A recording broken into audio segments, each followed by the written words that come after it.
Mobile থেকে SMS পাঠিয়ে load on of করা কিংবা মোবাইল থেকে কল করে বিভিন্ন লোড অন অফ করা, এই টাইপের প্রজেক্টগুলো করতে গেলে আমাদের যে জিনিসটি প্রয়োজন সেটি হচ্ছে জিএসএম মডিউল। আরডুইনোর সাথে যে জিএসএম মডিউলগুলো সবচেয়ে বেশি ব্যবহার করা হয় তার মধ্যে অন্যতম একটি হচ্ছে SIM900A, এবং আজকের এই ভিডিওতে আমরা SIM900A GSM মডিউলটি রিভিউ করবো আপনাদের সামনে। এই ভিডিওটি করার মূল কারণ হচ্ছে SIM900A মডিউল নিয়ে কিছু প্রচলিত ভুল ধারণা রয়েছে, এবং আমরা যারা প্রথম জিএসএম মডিউল নিয়ে কাজ করতে যাই তখন অনেক এক্সপার্ট বলা যাবে না, মানে কিছু জ্ঞানপ্রাপ্ত মানুষ আছে যারা ইচ্ছা করে আমাদেরকে এমন কিছু ভুল ইনফরমেশন বা এমন কিছু তথ্য দেয় যেটা শুনলে মনে হয় যে ওরে বাবা জিএসএম মডিউল বোধহয় খুব জটিল কোনো বিষয়, বা এটা সবাই ব্যবহার করতে পারবে না, এটা ব্যবহার করতে গেলে অনেক ঝক্কি ঝামেলা আছে, এই টাইপের বিষয়। তো আমি আমার ব্যক্তিগত অভিজ্ঞতা থেকে এরকম কিছু বিষয়ের সবসময় মুখোমুখি হতাম, এবং এখান থেকে আমি অনেক কিছু জেনেছি বা আমার অনেক শিক্ষা হয়েছে দেখে আমি মূলত আজকের এই ভিডিওতে আপনাদের সাথে সেই বিষয়গুলো শেয়ার করবো, যাতে করে আপনাদের এই ধরনের কোনো সমস্যা না হয়। একটা জিএসএম মডিউল কীভাবে ভালো নাকি নষ্ট সেটা কীভাবে আমরা বুঝতে পারি, এবং ভালো একটা জিএসএম মডিউল কীভাবে আমরা চয়েস করতে পারি, এই বিষয়গুলো মূলত আজকের এই ভিডিওতে আমি শেয়ার করব। তবে এখানে একটা বিষয় একটু উল্লেখ করা উচিত, সেটা হচ্ছে জিএসএম মডিউলগুলো কিনতে গেলে আপনারা সবসময় একটু সতর্ক থাকবেন, অন্তত চেষ্টা করবেন যেখান থেকে জিএসএম মডিউলটা কিনছেন তার কাছ থেকে জিএসএম মডিউলটা একটু টেস্ট করে নেওয়ার জন্য, বা চেষ্টা করবেন নিজে টেস্ট করে নিতে। কারণ অনেক সময় দেখা যায় যে এই জিএসএম মডিউলগুলো নেটওয়ার্কজনিত কিছু প্রবলেম থাকে মডিউলগুলোতে, এবং কিছু মডিউল অন হতে চায় না, কিছু মডিউল অন হয়, মানে সবই ঠিকঠাক আছে কিন্তু এগুলো নেটওয়ার্কের সাথে কানেক্ট হয় না। তো আপনারা যারা জিএসএম মডিউল কিনতে চাচ্ছেন বা কিনবেন তারা অবশ্যই জিএসএম মডিউলগুলো একটু নিজেরা চেক করে নিতে পারেন। আর এখানে একটা বিষয় একটু আমরা উল্লেখ করতে চাই, আপনারা জানেন যে আমাদের নিজস্ব একটা অনলাইন শপ আছে নাবা টেকশপ। আপনারা যদি কেউ নাবা টেকশপ থেকে জিএসএম মডিউল অর্ডার করেন, সেক্ষেত্রে আপনারা অর্ডার করার সময় জাস্ট একটা ফোন কলের মাধ্যমে নাবা টেকওয়ালের যে সাপোর্ট নাম্বারটা আছে সেখানে একটা ফোন করে অথবা ইমেল করে আপনারা জাস্ট একটু বলে দিবেন, যদি আপনাদের ইচ্ছা হয় যে আমাদেরকে একটু মডিউলটা টেস্ট করে দেওয়ার জন্য, সেক্ষেত্রে আপনাদেরকে অবশ্যই মডিউলটি টেস্ট করে দেওয়া হবে।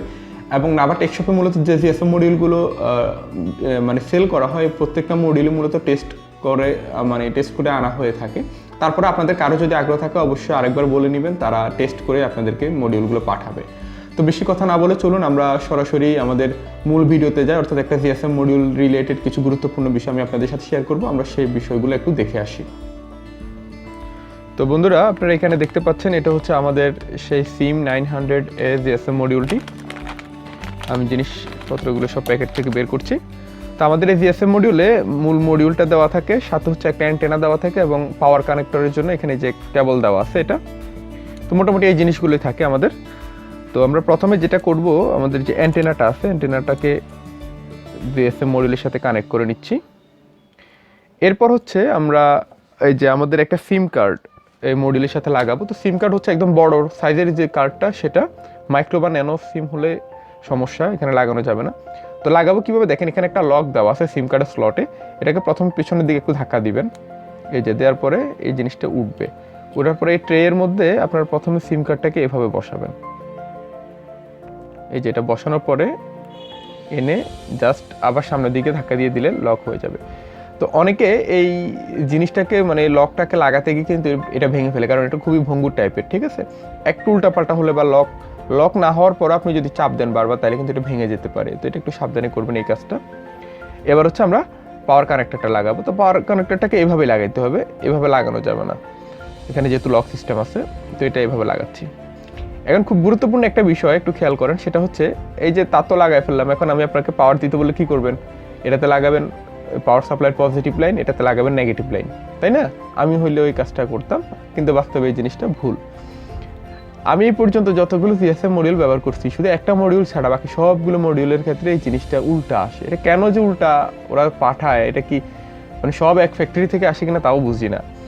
এখানে দেখেন, একটু আপনাদেরকে দেখাই, এই যে এই পিসিবিটাকে একটু ভালো করে খেয়াল করেন, এই যে এখানে কিন্তু ভিসিসি কথাটা লেখা আছে ডান পাশে, আর বাম পাশে হচ্ছে গ্রাউন্ড লেখা।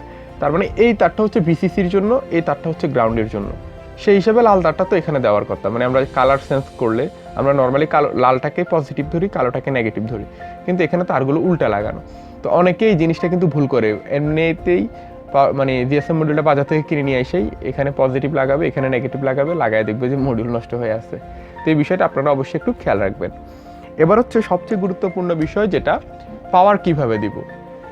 তো পাওয়ার নিয়ে আমাদের মনে করেন যে যারা ইলেকট্রনিক্স হবিস্ট আছে বা যারা এই টাইপের জিনিসগুলো নিয়ে কাজ করতে যায় আরডুইনো রিলেটেড, তাদের সবার একটা খুবই কমন বা প্রচলিত কথা একদম মুখস্থ হয়ে গেছে, সেটা হচ্ছে পাওয়ার সাপ্লাই 2 এম্পিয়ারের বেশি হইতে হবে, মানে একটু বেশি এম্পিয়ারের পাওয়ার সাপ্লাই হইতে হবে।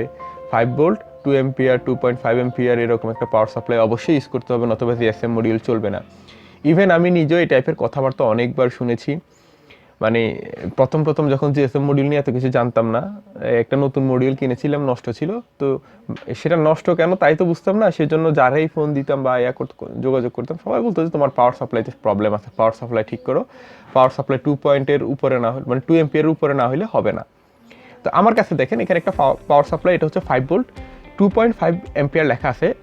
এটা হচ্ছে জাস্ট স্টিকার মারা আর কি। বাস্তবে এগুলো 1 এম্পিয়ার বা এই যে 1.12 এর বেশি আসলে আউটপুট দিতেই পারবে না, ঠিক আছে। অথবা আরেকটা পাওয়ার সাপ্লাই দেখে বাজারে খুবই কমন একটা পাওয়ার সাপ্লাই, এই যে এটা 5 ভোল্টের অ্যাডাপ্টার আর কি, এটাতেও 2 এম্পিয়ার লেখা আছে। এগুলো 700 বা 800 মিলি এম্পিয়ারের বেশি দিতেই পারে না। তো এটা হোক বা এটা হোক, যে কোনো পাওয়ার সাপ্লাই দিয়ে আমি জিএসএম মডিউল চালাতে পারবো এবং চালাই। আমি আমার পার্সোনাল কাজে কিন্তু আমি একদম লোয়েস্ট ক্যাটাগরির যে 5 ভোল্টের অ্যাডাপ্টার, আমি কিন্তু ওইটা দিয়ে জিএসএম মডিউল চালাই একদম আরামসে।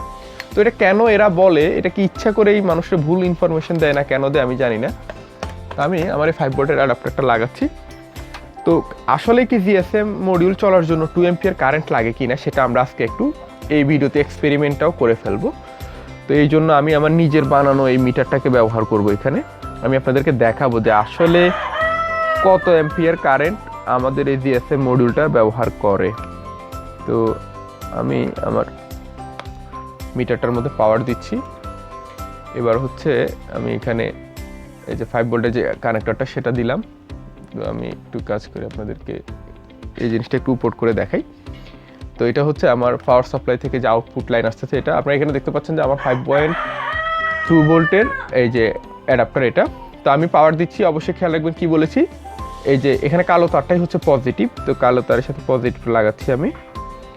আর লাল তার যেটা, এটা হচ্ছে মূলত নেগেটিভ তার, আমি এটার সাথে এটা লাগালাম।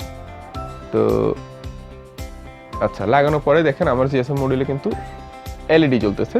তো একটা বিষয় আপনাদেরকে খেয়াল রাখতে হবে, সেটা হচ্ছে এই যে ডান পাশে যে একটা এলইডি ব্লিঙ্কিং করতেছে, এই এলইডিটার দিকে অবশ্যই খেয়াল রাখতে হবে, কারণ আপনার জিএসএম মডিউল ভালো নাকি নষ্ট সেটা নির্ভর করছে এই এলইডির ব্লিঙ্কিং স্ট্যাটাসের উপরে। আমি আরেকবার একটু পুরো বিষয়টা দেখাই। আমরা যখন জিএসএম মডিউলটাকে কানেক্ট করব, কানেক্ট করার পর দেখবেন এই এলইডিটা এই যে 1 সেকেন্ড পর পর ব্লিঙ্ক করতে থাকবে, ঠিক আছে। তো আমরা এই স্ট্যাটাস এলইডিটার দিকে তাকাবো। এখন দেখেন এলইডিটা কিন্তু অফ হয়ে গেছে এবং প্রতি 3 সেকেন্ড পরে সে একবার ব্লিঙ্ক করতেছে, প্রতি 3 সেকেন্ড পরে একবার ব্লিঙ্কিং করবে। যদি 3 সেকেন্ড পরে একবার ব্লিঙ্কিং করে তাহলে বুঝতে হবে যে আমার এই জিএসএম মডিউলটা নেটওয়ার্কের সাথে কানেক্টেড হয়েছে। কিন্তু তার আগে অবশ্যই সিম কার্ড লাগাবেন। সিম কার্ড যদি নাই থাকে তাহলে তো কানেক্ট হতে পারবে না। সিম কার্ডটা লাগাবেন, এরপরে পাওয়ার দিলে যদি দেখেন 3 সেকেন্ড পরে একবার ব্লিঙ্কিং করতেছে, তাহলে বুঝবেন যে আপনার এই জিএসএম মডিউলটা নেটওয়ার্কের সাথে আসলে কানেক্ট হয়েছে। এবার আপনি একটু মিটারের দিকে দেখেন তো, এত অল্প পরিমাণ কারেন্ট এই মডিউলটা ব্যবহার করে যে এখানে সেটা মানে মিটারে আসতেছেই না। মাঝে মধ্যে দেখবেন যে 0.02 আসে, মানে 20 মিলি এম্পিয়ার বা 30 মিলি এম্পিয়ার যে কারেন্ট টানে সেটা মাঝে মধ্যে দেখাবে, মানে মাঝে মধ্যে একটু বেশি টানে। বেশি হলে সেটা কত, 20 মিলি এম্পিয়ার বা 30 মিলি এম্পিয়ার, ঠিক আছে। আর স্ট্যান্ড বাই মোডে তো এটা দেখেন এত অল্প পরিমাণ কারেন্ট কনজিউম করে যে এটা মিটারে আসতেছেই না, এত অল্প পরিমাণ। তো এখন দেখেন আমার জিএসএম মডিউলটা ভালো কিনা সেটা আমরা আরও একটা ওয়েতে টেস্ট করব।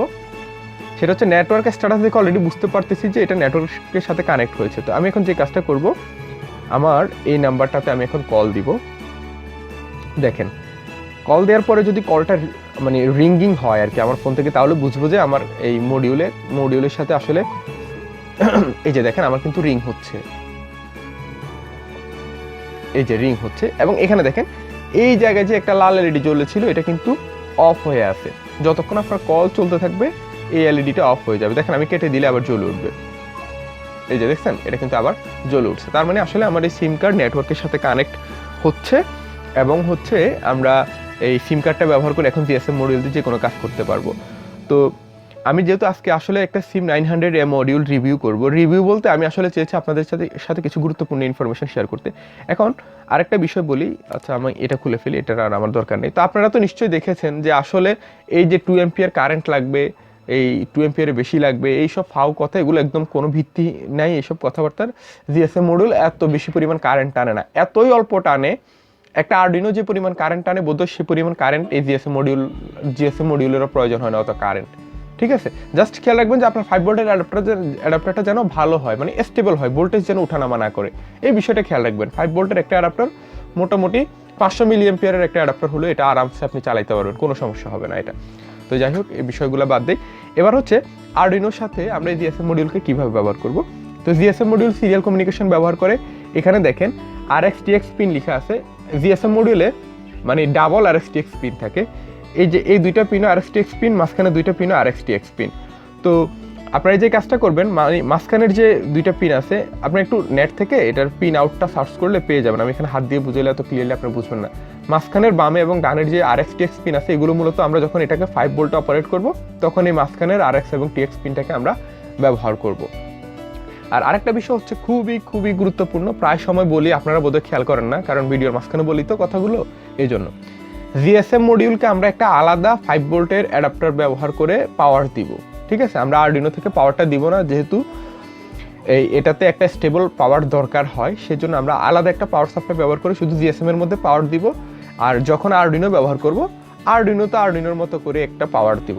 কিন্তু সেক্ষেত্রে একটা বিষয় খেয়াল রাখতে হবে, যেহেতু জিএসএম মডিউল একটা আলাদা পাওয়ার সাপ্লাইয়ের মাধ্যমে পাওয়ার দেওয়া হচ্ছে, আরডুইনো একটা আলাদা পাওয়ার সাপ্লাইয়ের মাধ্যমে পাওয়ার দেওয়া হচ্ছে, দুইটা যখন কমিউনিকেশন করতে যাবে তখন তাদের দুইটা পাওয়ার সাপ্লাইয়ের গ্রাউন্ডটাকে একত্র করে দিতে হবে। মানে এখানের গ্রাউন্ড, যে কোনো একটা গ্রাউন্ড পিন থেকে আরডুইনোর একটা গ্রাউন্ড পিনের সাথে একটা তার দিয়ে আমাদেরকে সংযোগ করে দিতে হবে। এই বিষয়গুলো আমাদেরকে একটু খেয়াল রাখতে হবে। তো মোটামুটি এই হচ্ছে SIM900A GSM মডিউলের নিয়ে কিছু খুঁটিনাটি এবং গুরুত্বপূর্ণ যে বিষয়গুলো সেটা। তো বন্ধুরা, আমি আশা করছি আজকের ভিডিওতে আপনাদের সাথে যে বিষয়গুলো শেয়ার করলাম, অর্থাৎ SIM900A এর যে খুঁটিনাটি বিষয়গুলো, এই বিষয়গুলো কিন্তু খুবই ইম্পর্টেন্ট। এবং একটা মডিউল কেনার সময় আপনারা যদি এই বিষয়গুলো মাথায় রাখেন, তাহলে অবশ্যই আপনারা একটা ভালো মডিউল কিনতে পারবেন এবং এই মডিউল নিয়ে কোনো সমস্যা হবে না। তো আজকের এই ভিডিও সম্পর্কে আপনাদের যদি কোনো প্রশ্ন বা মতামত থাকে, অবশ্যই আমাকে কমেন্ট করে জানাতে পারেন। এছাড়াও আমাদের একটা ফেসবুক পেজ রয়েছে নাবা টেকল নামে, সেখানেও আপনারা মেসেজ করে আপনাদের যে কোনো প্রশ্ন বা মতামত আমাদেরকে জানাতে পারেন। ভিডিওটি যদি ভালো লেগে থাকে, ভিডিওতে একটি লাইক দিন, এবং যারা এখন আমাদের এই চ্যানেলটি সাবস্ক্রাইব করেনি, তারা অবশ্যই আমাদের চ্যানেলটি সাবস্ক্রাইব করবেন। ইনশাআল্লাহ আমরা পরবর্তীতে জিএসএম মডিউল নিয়ে বিভিন্ন ধরনের টিউটোরিয়াল দেওয়ার চেষ্টা করব। সে আশা ব্যক্ত রেখে আজকের ভিডিওটি এখানে শেষ করে দিচ্ছি। আপনারা সবাই ভালো থাকুন, সুস্থ থাকুন। আল্লাহ হাফেজ।